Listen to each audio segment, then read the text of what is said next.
All right, let's get going on today's meeting. So what we're going to be doing today is we are going to be continuing our look at the chi-square test for categorical variables. So last time we introduced the chi-square test for goodness of fit, and that was when you had one categorical variable and you wanted to see if it matched a hypothetical distribution. But this time we're going to double it by taking a look at two categorical variables. And this is going to be the chi-square test for association. That is a chi-square test that will allow you to say for two categorical variables, are those two variables related to each other or are they independent of each other?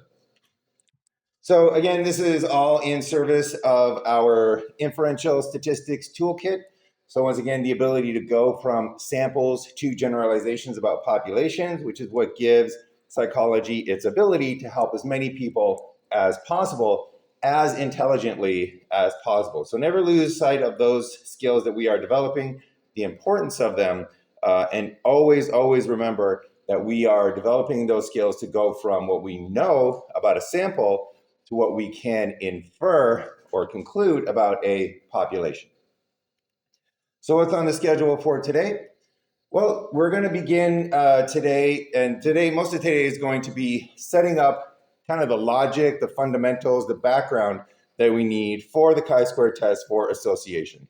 So before we dive into SPSS next class and start actually learning how to do this test, we want to make sure that we actually know what we're testing, we know what we're looking at, and more importantly, we know what it means. So we're going to start off with the very basics today of what actually is an association. And then to illustrate that, we're going to take a look at several different types of associations that you might encounter in psychology research, such as the association where one variable changes while the other variable does not. Both variables change, but they change in the opposite direction. Both variables change in the same direction, but they change to different degrees. And then the null case where there actually isn't an association between those two variables. And then we're going to take a look at an example of an association by looking at a very famous study that was done on gender differences in receptivity to sexual offers. So this was a classic study done by Clark and Hatfield, first published back in 1989. So we're going to take a look at their data to see if they saw an association between gender and receptivity to sexual offers. And then we're going to take a look at a replication of that about 30 years later to see if anything at all had changed. All right, so all that and more today. So let's begin with what is an association. So this is a definition from your textbook. There's an association between two variables. So first off, this has to have at least two variables. You can have an association between more than two, but you need to have at least two variables to have an association. So there's an association between two variables if knowing the value of one variable helps us predict the value of the other. So those two words there are key. Knowing the value of one variable.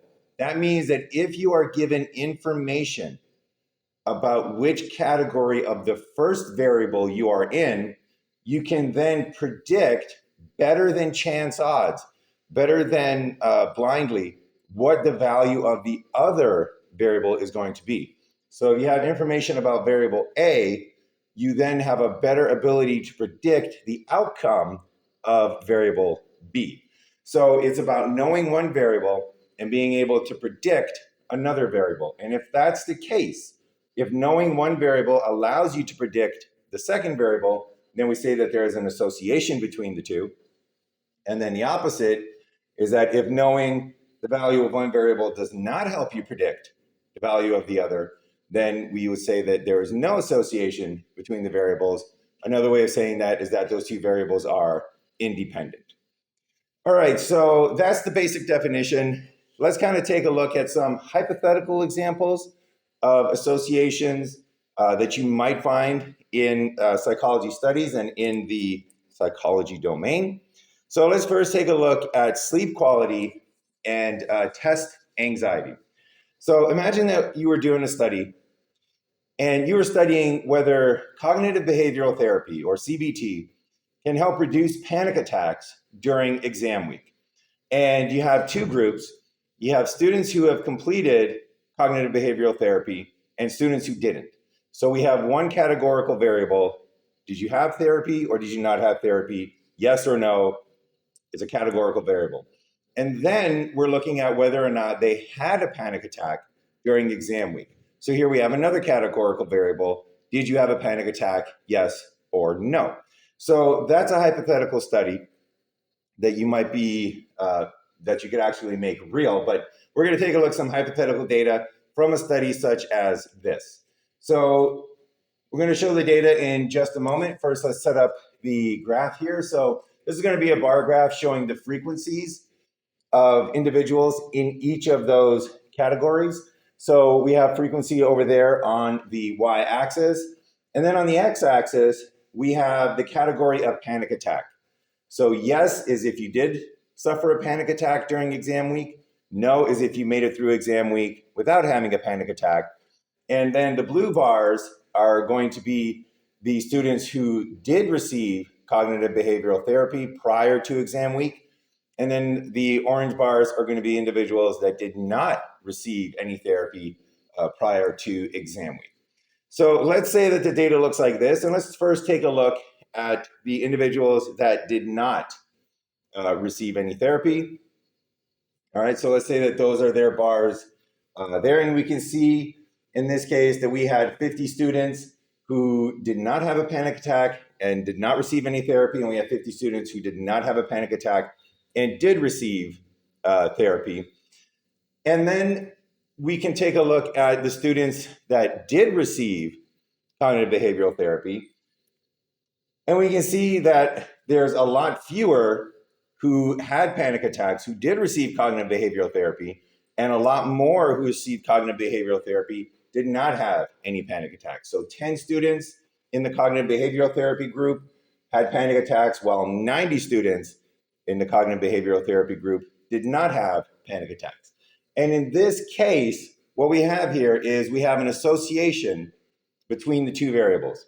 And the reason is because knowing the value of one of these variables will help us to predict the value of the other variable. So what that means is that if I was to ask you, did the student have a panic attack? You would have a very difficult time predicting whether a student had a panic attack just by taking a look at this data here, because we have 140 that did not have panic attacks. We have 60 that did have panic attacks, and that's the best that you could do. The best that you could do would be about a 70% chance that this student did not have a panic attack. If that's all you were asking, you were just asking, did they have a panic attack? However, if you then said, I got this one backwards. If you then said that yes, they did have a panic attack, well, then you could 100% say that yes, they did have a panic attack. I got that one backwards. If you were to ask, let me back that up. I'm fighting a cold. I'm fighting a little bit of brain fog. This isn't going to be the first time this is going to happen today. So thank you for bearing with me. All right. Back it up one more.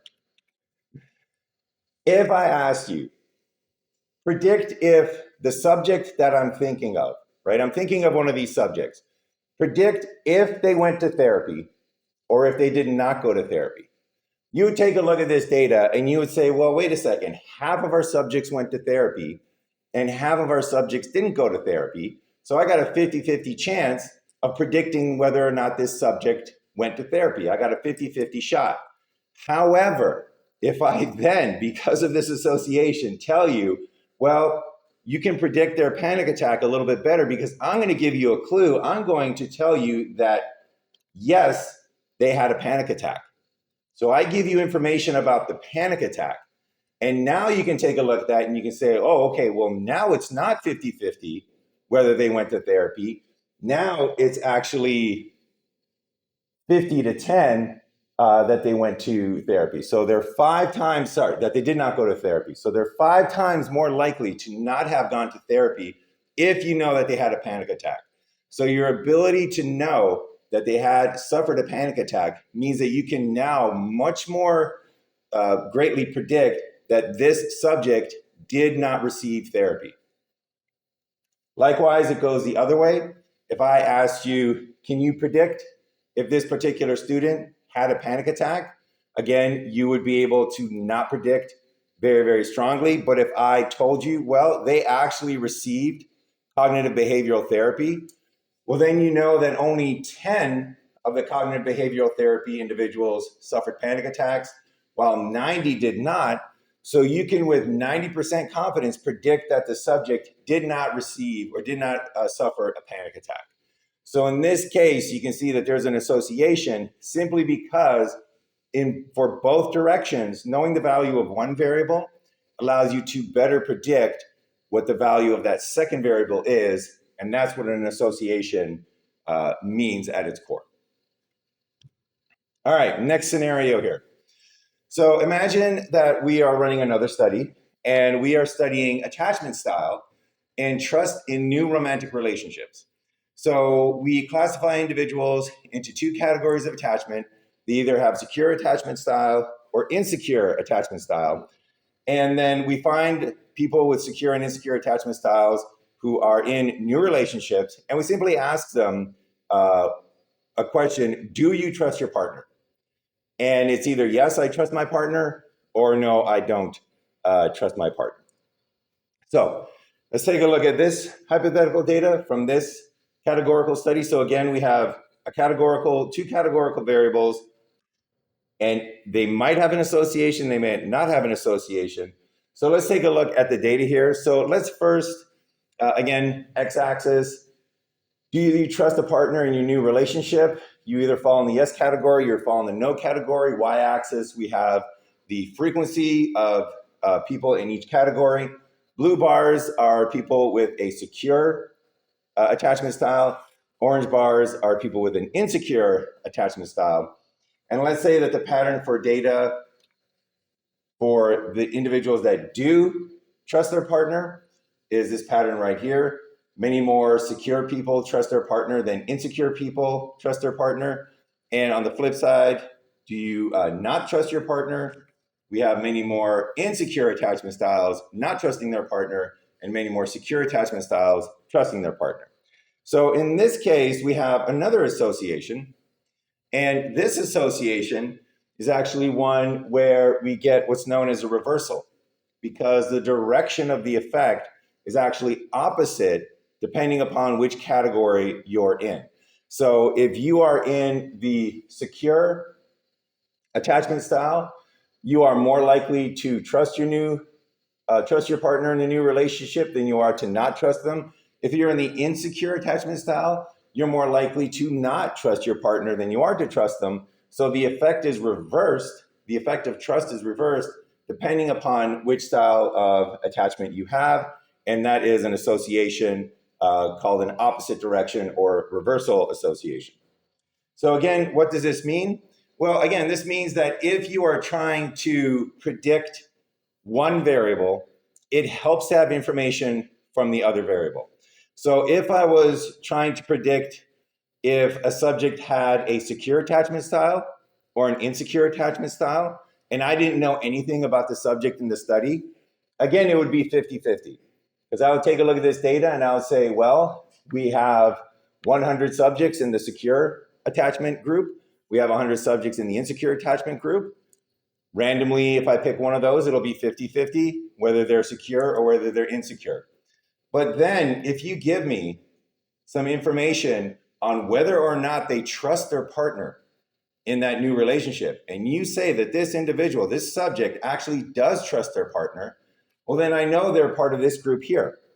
And now I'm much more able to predict correctly that they're probably going to be in the secure attachment style.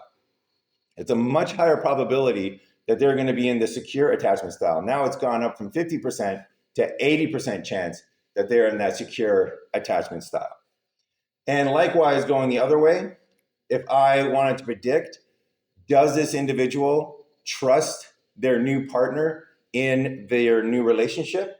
If you give me a piece of information that says, well, this person has a secure attachment style, in that case, they either belong to this category here, secure, yes, I trust my partner, or they belong to this category here, secure, no, I don't trust my partner. And it's much more likely that they belong to the yes, I do trust my partner category, because there's just so many more subjects there. So it's a higher probability. So knowing their attachment style allows me to predict that they're going to trust their partner. Knowing whether they trust their partner allows me to predict their attachment style. And that is, again, what an association is all about. Being able to better predict one variable given information about another variable. Now, notice that it's never going to be perfect. You're never going to be able to predict this 100%. Welcome to psychology. That's just the way that human beings work. But it improves our ability to predict what's going to happen. And when we're able to better predict what's going to happen, we can plan for interventions, for treatments, to ensure that we are more likely to get the desired result. All right, attachment style number 3. No, association style number 3. In this case, we're going to have a case where both variables change in the same direction. So here we saw an example where the variables changed in different directions depending upon which category they're in. Now we're going to take a look at where they change in the same direction, but just not as much depending upon the category that they're in. So let's take a look at another hypothetical study. And in this one, suppose that you were doing a study on study strategies. So you wanted to know what are the most effective studying strategies if you're getting ready for an exam. So you take 2 groups of subjects, and one group uses an active study method, things like doing practice tests, elaboration, and the other group uses a passive method like rereading notes. And then you test them on an outcome, and the outcome variable is whether or not they pass the exam. So again, we have 2 categorical variables. What is your study method, active or passive?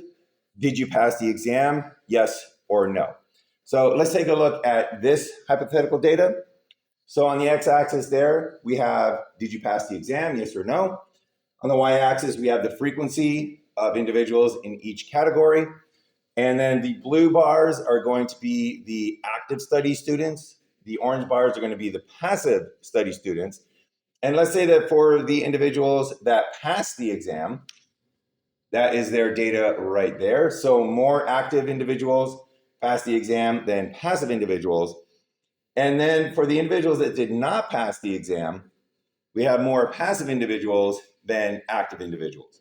Now, in this case, we still have an association. But notice that the effect of studying has not reversed in this case here. It's just that it changes more for one particular group. So if you take a look at the active group there, there's a big difference between passing the exam and not passing the exam.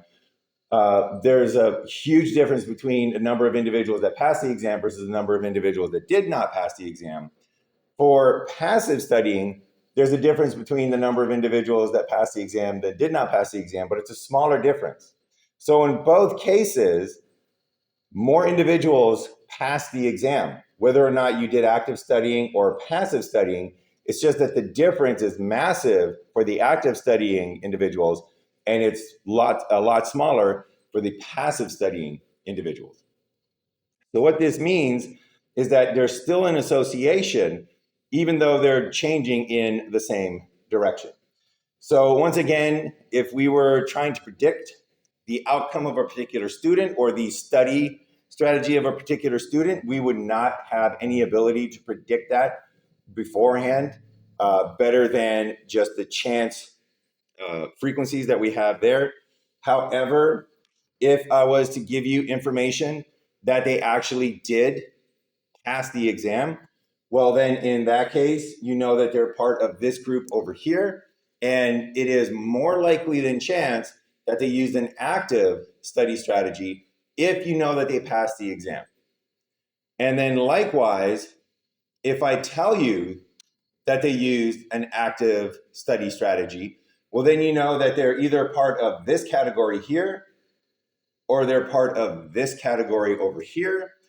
And if they're part of those 2 categories there, much more likely that they did actually pass the exam. It's about a 90% chance that they belong to that category. So again, you're never going to be able to perfectly predict, but it does get us beyond chance levels if we know information about their study style or if we know information about their exam success.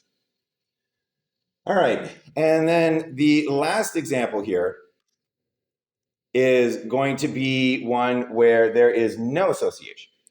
So we took a look at 3 examples of association, the ones that you'll typically find. Now let's take a look at ones where there is no association. So this is going to be a study on something that matters to a lot of university students. This is going to be a study on sleep quality and test anxiety. So again, hypothetical data, and we take subjects and we split them into 2 categories of sleep quality, either good sleep or poor sleep. And then we measure their anxiety levels during a test. So they either have high test anxiety or low test anxiety. So let's take a look at the hypothetical data on that. So in this case, let's say that for the high anxiety test condition, so again, on the x-axis, test anxiety, either high or low, y-axis, we've got the frequency. Blue bars are going to be students who had good quality sleep. Orange bars are going to be students that had poor quality sleep. So if the data looks like this for the students that experienced high test anxiety, and then it looks like this for the students that experienced low test anxiety, well, this is an example of no association. These 2 variables, these 2 categorical variables don't move together. They're independent of each other. And the reason for that, or what that means, is that if I was to, again, try to predict whether a student in this study had good or poor sleep, I would have a 50-50 chance of predicting that correctly. And if I tried to predict whether a student in this study experienced high or low test anxiety, I would have a 50-50 chance. However, if I was given information about their test anxiety and then tried to predict their quality of sleep, if I was told, hey, this individual had high test anxiety, well, if you take a look at the bars there, it hasn't improved my ability to predict whatsoever because it's still a 50-50 chance. One of those bars is not taller than the other one. There's no association, it's independent. So you can tell me, yeah, that student had high test anxiety. Do you think they got good sleep or poor sleep? And I'd still be guessing. I'd still be at 50-50. I have no idea. And the same way going with the other category, if I was to tell you that the subject that we are analyzing had good quality sleep, and I asked you to predict, did they experience high anxiety or low anxiety during the test? Well, if they had good quality sleep, they're either in this category here, or they're in this category over here. They're one of the blue bars. But those blue bars are exactly the same height. They're exactly the same size. They have exactly the same number of students in them. So there would be no way to predict. It gives me no extra information. I'm still predicting at 50-50. So when there's no association, the 2 variables are independent and you are unable to predict one of those variables by knowing information about the other variable. And that's what no association means. So you can imagine in psychology, a lot of the work that is done in experiments with multiple variables is either looking for those associations so that you can predict or control one variable by manipulating another variable, or also importantly, discovering variables that are not associated with each other so that you don't waste time trying to manipulate one variable to affect the other variable. Because if this is the data that you are getting from a study on test anxiety and sleep quality, then it gives you no benefit whatsoever to devise a program that will improve the quality of sleep for students if you're looking to improve test anxiety.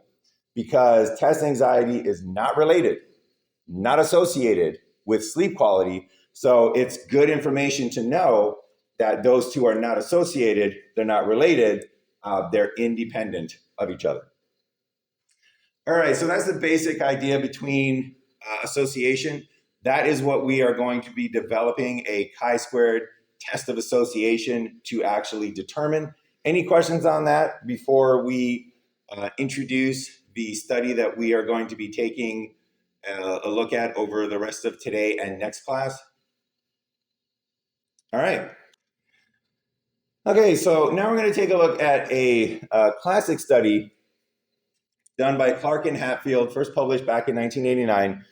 And this was on gender differences in receptivity to sexual offers. So this one uses categorical variables. It's got two categorical variables.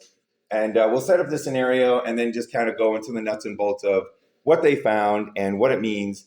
And is there an association between gender and receptivity to sexual offers?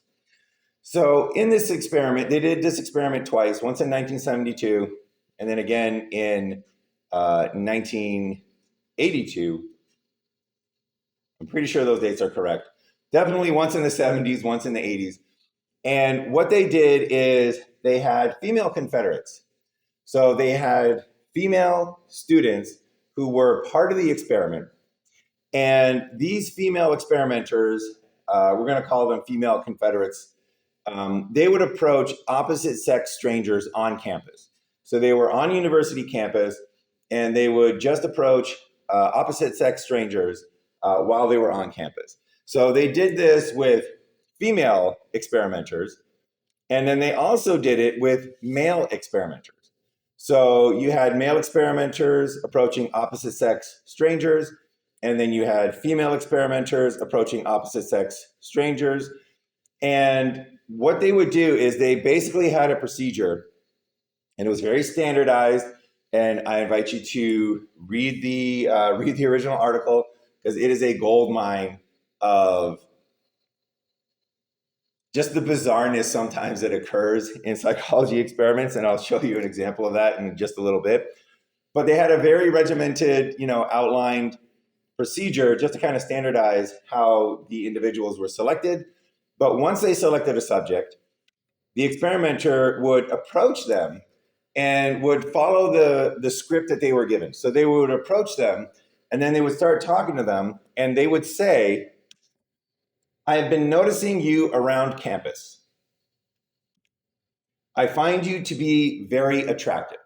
So they would open with those two lines. I've been noticing you around campus. I find you to be very attractive. And then they would ask, and this is important, they would ask just one of three possible questions. And these questions were randomly determined before they approached the individual. So before making their approach, before asking them, I've been noticing you around campus. I find you to be very attractive. They would already have one of these questions locked and loaded. And then they would ask just one of these to each individual. So this is the other categorical variable. What question did the individual get asked? So just to set it up, again, put yourself in this position. Imagine that an individual just came up to you, stranger, haven't met them before, and they come up to you and they say, I have been noticing you around campus. I find you to be very attractive. Would you go out with me tonight? So that was question A. That was one of the questions that the individual might get. If they didn't get question A, then they might have gotten question B. Instead of being asked, would you go out with me tonight? They would be asked, would you come over to my apartment tonight? And if they didn't get question A or they didn't get question B, then they would have ended up with question C, which is not, would you come over to my apartment tonight? But would you go to bed with me tonight? And then the experimental variable, the dependent variable was, what was the person's answer going to be? So they had the situation where they had female experimenters asking male subjects. So again, this was back in the 70s and the 80s. So social psychology being what it was at that time, they had only female experimenters asking male subjects, and they had male subjects asking female subjects, and it was the exact same script. So once again, I've been noticing you around campus. I find you to be very attractive. And then randomly selected, would you go out with me tonight? And again, this is something that I'm kind of harping on because I misunderstood this when I first read this experiment back in undergrad, because I thought they just asked each question on an increasing scale, kind of like you're pushing your luck. Hey, would you go out with me tonight? You want to come back to my apartment? Hey, you want to go to bed with me tonight? It's not that case. So if I'm harping on this a little bit too much, bear with me. That was the only question that they got asked.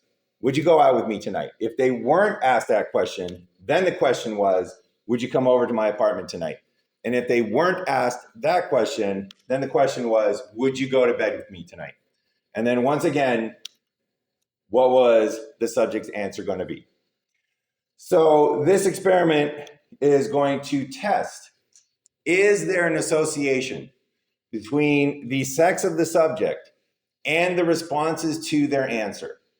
And another way of thinking about that is, does knowing if the subject is a male or female allow you to better predict what their response will be to any of those questions?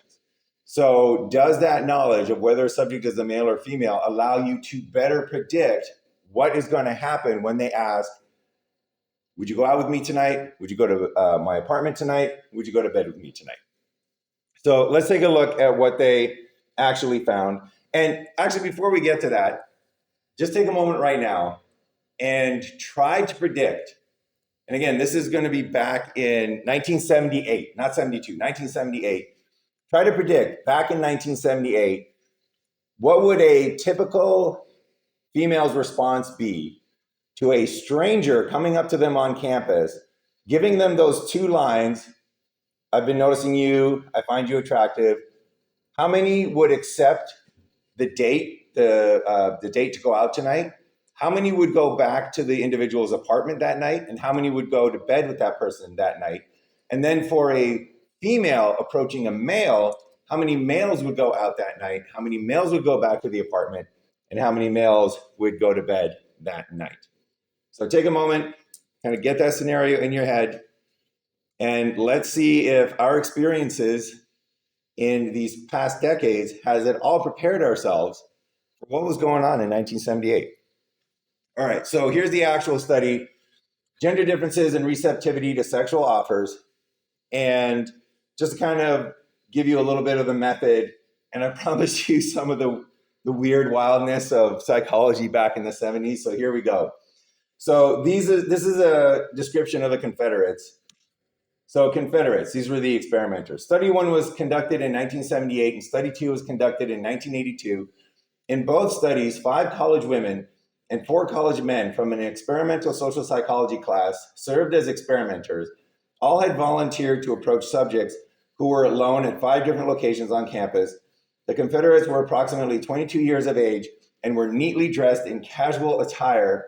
This is the one that gets me every time. The physical attractiveness of both the female and male Confederates varied from slightly unattractive to moderately attractive. You know they read this study, right? You know that they eventually read this study. So I just can't, I mean, was that really necessary? I'm not sure. But again, psychology in the 70s. All right, so they would select a subject, and once a subject was selected, the requester approached him or her and said, I've been noticing you around campus. I find you to be very attractive. The Confederate then asked one of 3 questions. Would you go out with me tonight? Would you come over to my apartment tonight? Or would you go to bed with me tonight? So let's take a look now at what is going on, what happened in that 1978 study. So first off, what we have here is we have a study with 2 categorical variables.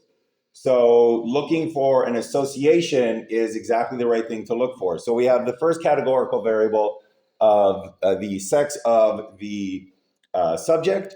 Were they female or were they male? So this is who got asked the question. So the subject is the person that got asked the question.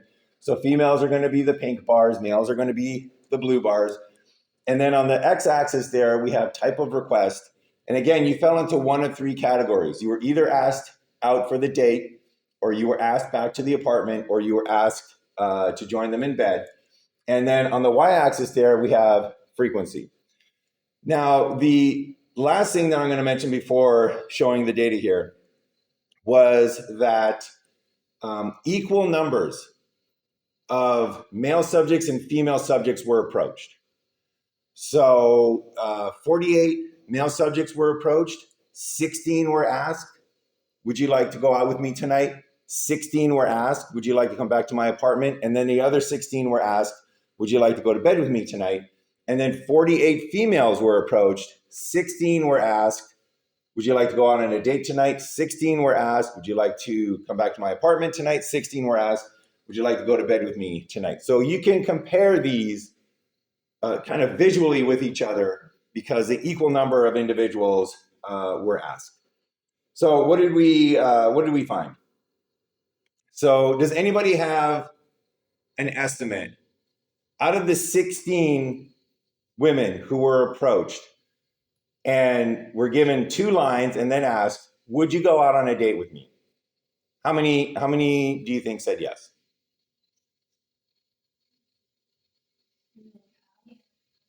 People are thinking half?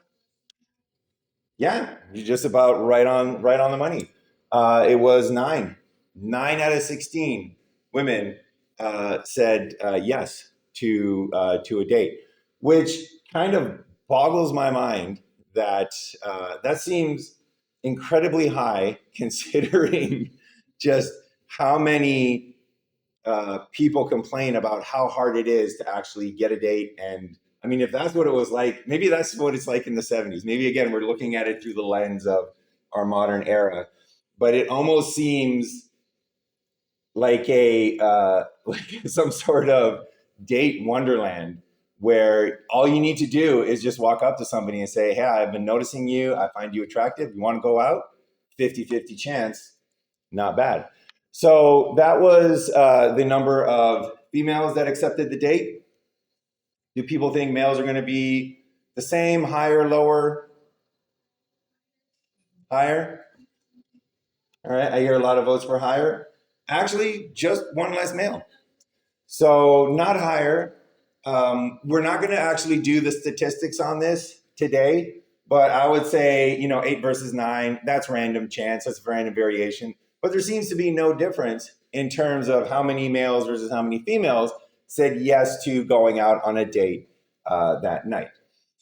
All right, so now we're going to go to the type of request, and this is, would you come to my apartment that night? So are we going to see the same pattern, or are we going to see a different pattern? Well, let's go piece by piece. Do we think the number of women that are going to go to the apartment is going to increase? Do we think it's going to decrease? Do we think it's going to stay the same? We're thinking decrease? Okay, so we're thinking the number of women going to the apartment is going to decrease. How about the number of men going to the apartment? Is that going to increase, decrease, stay the same?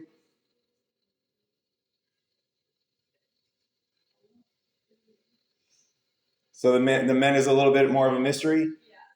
All right, well, let's take a look at what happened. Well, you're absolutely right about the women. The number of women accepting an invitation to the apartment just fell off a cliff. Very, very few women. We only had one individual. And the number of males accepting the invitation actually increased. It went from 8 to 11. So again, we're just kind of visually looking at this. We're not running stats yet, but definitely there's a different pattern here. So just with those two, we already have an association.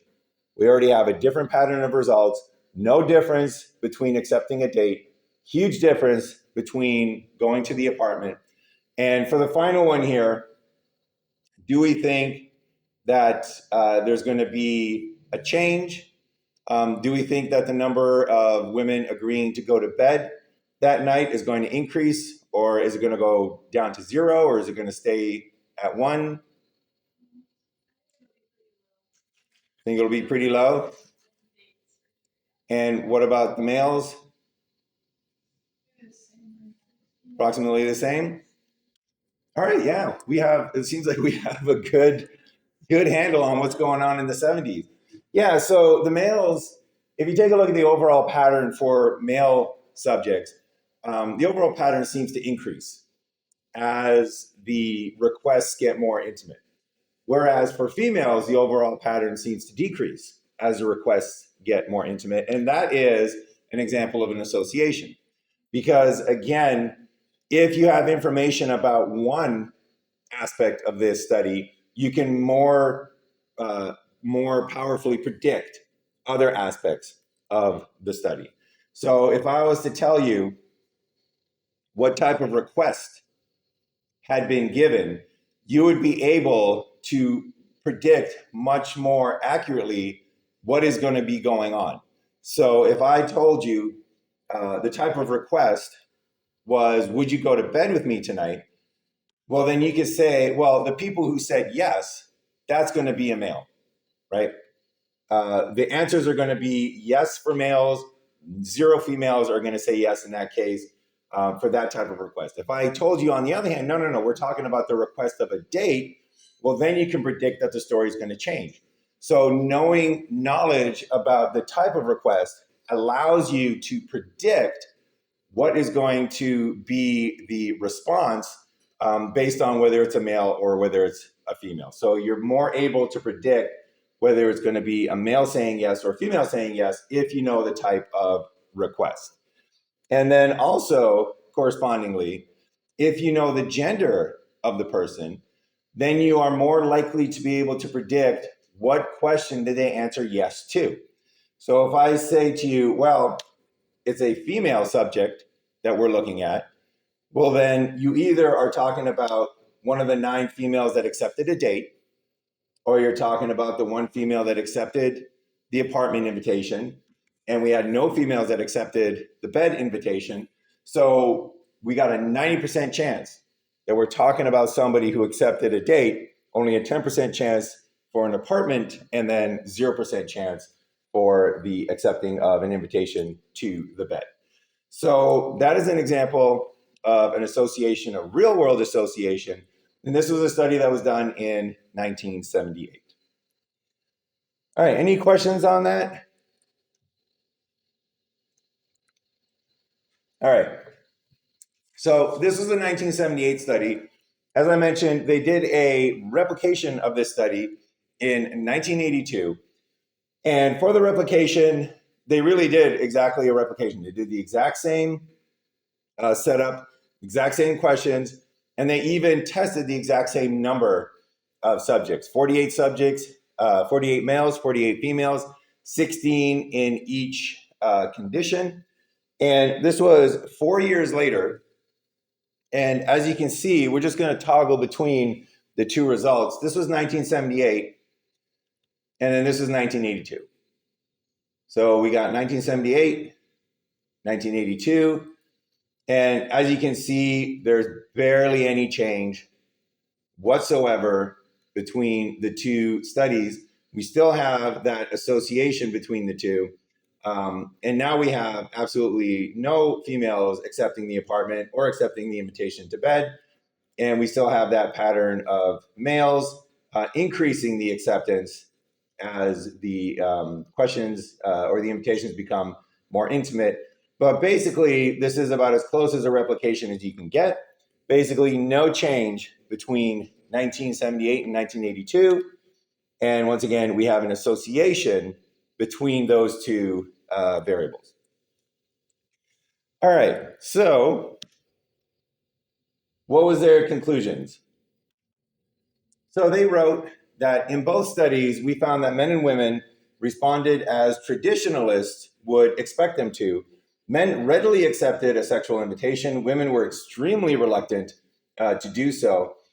We now know that this is so. We are not quite sure why this is so. So they make a very, very important kind of determination here that they found a pattern of data.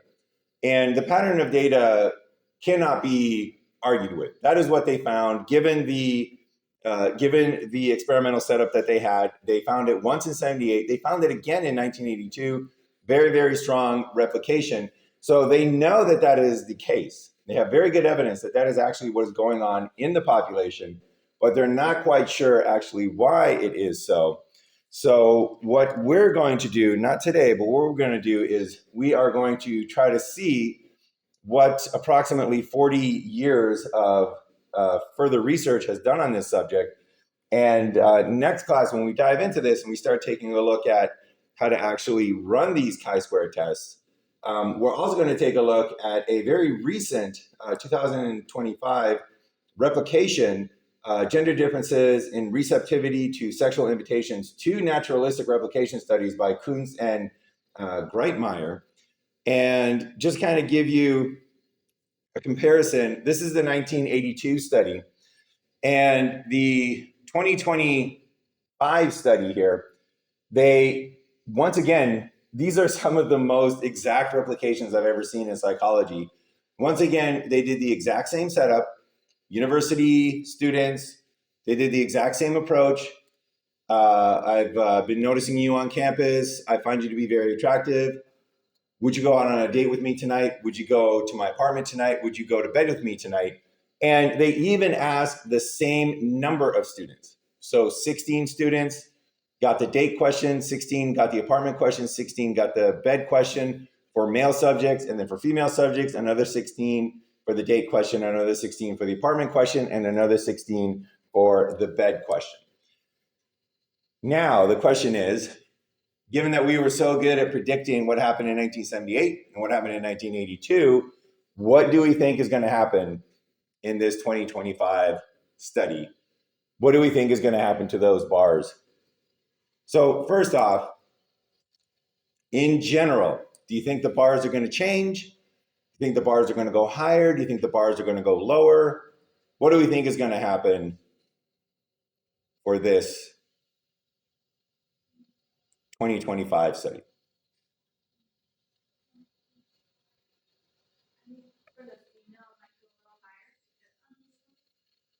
You think for the females, the bars might go a little bit higher?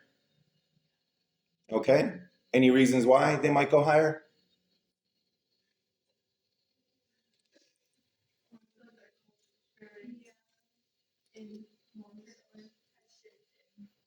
So you think the culture has shifted? So kind of the traditionalist roles that Clark and Hetfield, I think, were mentioning, they're no longer as strong and they're no longer as ingrained in our society. So we think the bars might go up. Okay. Does anybody predict the opposite, that the bars might go down?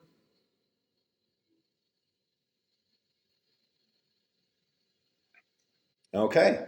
Well, that was actually a really, really cool prediction because the exact opposite happened, which is the best kind of psychology research when you have just no idea what's actually going to happen. So, importantly, for our purposes here today, this is an association because once again, we have a pattern of data for one category, the female subjects, that is different than the pattern of data for the male subjects. So we have that association. And if we wanted to take this even further, using the tools that we're going to develop next time, you can actually compare the results across studies. My voice is starting to go. You can actually compare the results across studies to see if this pattern is different from this pattern here. Because unlike what we were predicting, that the traditionalist roles would be loosened in 2025, if you just take a look at the pattern here, it actually looks like the traditionalist roles might have been strengthened in 2025. Because whereas in 1982 and 1978, we had almost equal numbers of women and men accepting dates, in 2024, we actually have fewer women than men accepting dates. Again, we don't know yet if it's statistically significant. We'll take a look at how we can test for association in the next class. But the questions that I believe were brought up in this study was, number one, is that difference actually a real difference? Is that a significant difference? And then number two, if you take a look at the pattern for females accepting the requests, they go down as the requests become more intimate. However, it does seem that unlike in previous studies, the number of males that are accepting as the requests get more intimate might not actually be increasing. So those might now have been steadied off. Those might right now might be equal across the board. So one thing to think about, or a couple of things to think about, is what might have caused this downward shift, because we weren't expecting this, that the actual numbers of individuals would go down. So what might have caused this to occur? Because when you're getting approached by strangers in a university setting, or when you get approached by strangers in any type of setting, whether or not you say yes or you say no has a lot to do with multiple factors, right? So there are certain places where you can approach strangers and it's not going to be seen as anything weird. University is one of those. If you are at a bar or a nightclub, that's another place. But other places, such as in the waiting room at a doctor's office, probably not a place to go invade somebody's privacy, right? So we might take a look at this and we might say, well, this might be true for this particular situation, but is this a good test of how how receptive are genders to sexual requests in 2024? Because the last thing that kind of struck me is that this dating situation or this approach situation is a very kind of 1978, 1980s type of approach. And I've been out of the dating scene for a long time, but I can't imagine what it must be like to actually get approached by somebody that's a stranger that you don't know. And if you're ever interested, I can't remember the woman that studies this, but I'll try to find out for next class, but she had an entire thesis, an entire stream of research on the idea that approaching strangers is something that is so new in our evolutionary history that it's the blip rather than the actual norm for how it is to meet people. And normally, whoever was in charge of your tribe would go to another tribe, find you a suitable mate, the two of you would get introduced, and that's how you set things up. Even in kind of more modern times, it would be that your family would know some other family, and the two of you would have equally aged, age appropriate daughters, sons and daughters, and they would make a match, and that's how you two would be introduced. This idea of approaching a stranger is something that is maybe a blip on our evolutionary history, and it might be that the time that is actually socially acceptable has passed, and this might be an indication of that. This also might be an indication, and I'm interested to see if the study touches on this, of how people are actually meeting. So 1978, 1982, that was a pre-dating app, pre-online meeting environment. This is a post-online meeting environment. And I don't know if it's more acceptable or more safe or perceived as safe to meet people through apps rather than meeting them in person. But this might just reflect, this drop might just reflect the weirdness of meeting somebody in person rather than meeting them through a dating app. The same way that you used to be really excited to get a phone call, but now in 2024, you kind of wonder, why is somebody calling me? Why aren't they just texting me? Like, what is this all about? So your relationship with talking to people has changed. So maybe that relationship has also changed in terms of what it is to date people. We'll see. We'll see if they tackle that when we take a look at this next time. But again, it's interesting to think about what could have caused this change, and really interesting to think about if you did this same thing online, would these percentages change? So if you just went online and tried to match with somebody and your opening line was, I saw you online, I think you're very attractive, do you want to go out with me tonight? How many yeses would you get? How many, if you invite them over to your apartment, would you get? How many, if you just invite them, you up, would you get? And would that change? And would those patterns be different for males and females? Lots of things to kind of take a look at.